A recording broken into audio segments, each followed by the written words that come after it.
John once said that New Yorkers are such chauvinists that they believe that anyone living anywhere else must somehow, in a sense, be kidding. And John was not, in the end, a New Yorker. He left Babylon for north of Boston many decades ago. But anyone associated with the magazine has to admit that John was the New Yorker. He was the magazine. He enlarged it, he graced it, he gave it intellectual ambition and a particularly shimmery American tone. He gave it a horizon just out of sight. He was attentive to everything, to New Yorker style, to punctuation, typography, suggestions about sentences, and points brought up by the fact-checkers. In another letter, "It's as if I write these things with mental mittens on, and then we all have to labor at scraping off the fuzzballs." He had a great appetite for and interest in scraping off the fuzzballs, and sometimes the proofs went back and forth several times, especially in the days of computer revisions and FedEx. It's a thorny piece, and I hope transcribing these changes doesn't give you the headache it gave me to fiddle them through.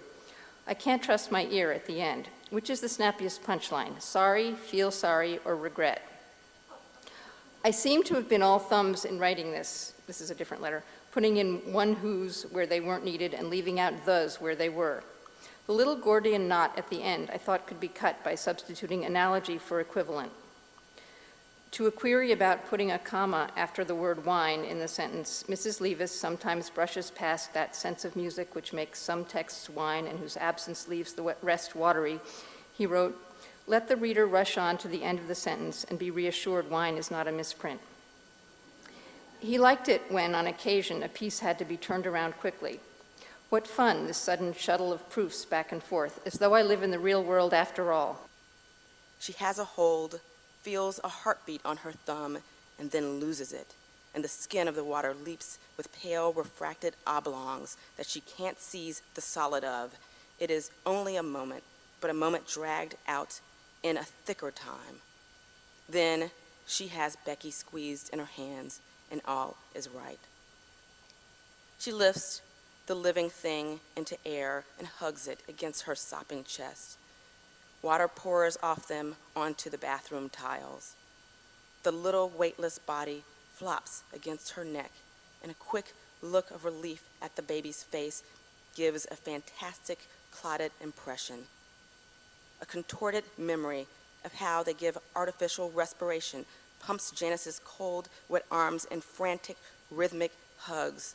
Under her clutched lids, great scarlet prayers arise, wordless, monotonous, and she seems to be clasping the knees of a vast third person whose name, Father, Father, beats against her head like physical blows. Though her wild heart bathes the universe in red, no spark kindles in the space between her arms. For all her pouring prayers, she doesn't feel the faintest tremor of an answer in the darkness against her. Her sense of the third person with them widens enormously, and she knows, while knocks sound at the door, that the worst thing that has ever happened to any woman in the world has happened to her.